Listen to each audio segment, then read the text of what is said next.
we started talking about some speculation about elections. We're kind of right in the middle of known elections. There could be some quick elections that we don't know about coming, but people are starting to line up at the federal level. We've seen a lot of the Conservative leader promoting, trying to get out in the world and get people to know who he is, getting as much press as the Prime Minister lately.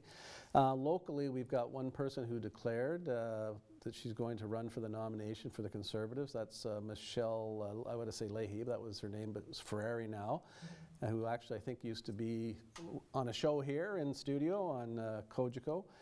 Michelle has officially declared she's running.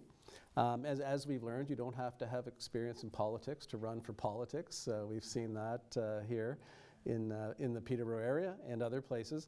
And there's another person, and I don't know his name, I think it's John, he's from the Lakefield area, who's I saw on Twitter. There's a bit of speculation about who might be putting their nomination in to run against MP Monsef, and a letter appeared in the Peterborough Examiner from a familiar name we've alluded to earlier, who we haven't heard much of for a couple of years. Joelle, we'll go to you on this one.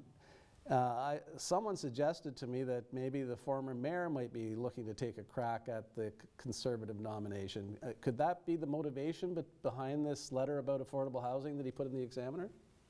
That's the scuttlebutt. Now, I haven't called up Daryl Bennett to ask him this, so I don't know. And I'm not sure if he'd tell me right now. It's really early. But wouldn't that be interesting if you had Monsef versus Bennett in another election?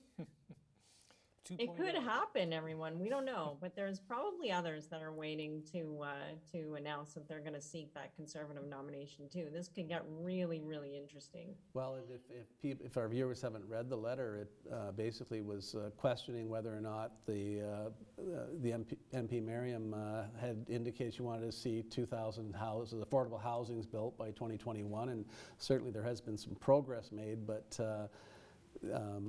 the mayor's letter took some issue with that, whether it would be successful or not. Jim's hope.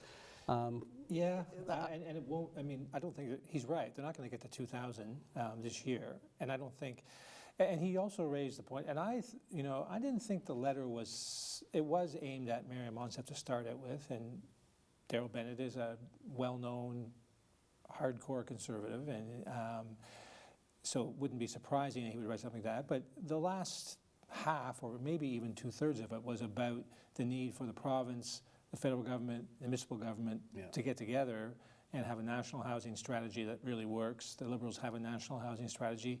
They got the provinces to sign on piece by piece. It's a really hard thing to do in Canada, to have a national anything strategy because of the way the federation's set up. But yeah, I didn't read that so much as this is prep for me running or declaring, but it may well be that he's out there testing the waters, because that's something that Daryl Bennett is wise enough to do before he declares. Be an interesting one. I think there's a lot of, he also raised the idea that a lot of people are talking about, this is not affordable housing as a rule, it's getting built. If it's at 80% of market, it's more affordable. I've seen some numbers. I think that the Liberal government is justifiably frustrated because they made all this money available, and I think they were hoping that a lot more nonprofits, church groups, whatever, would step forward, use the money, get mortgage financing, and build, and that didn't happen. So it's been mostly private developers who have taken them up, which is good in a way in that housing getting built. But you look at the numbers, it ends up being, they get a subsidy of something along the line of $35,000 a unit when you look at some of the local projects, and the rents are up to $1,600 for a one bedroom. What's going to happen is going to be somewhat, I think, like a lot of the COVID projects. People are going to do well out of it. And it's not going to be people who need affordable housing. But on the other hand, housing is going to get built. Peterborough needs housing in general, needs multi-unit housing, needs apartments.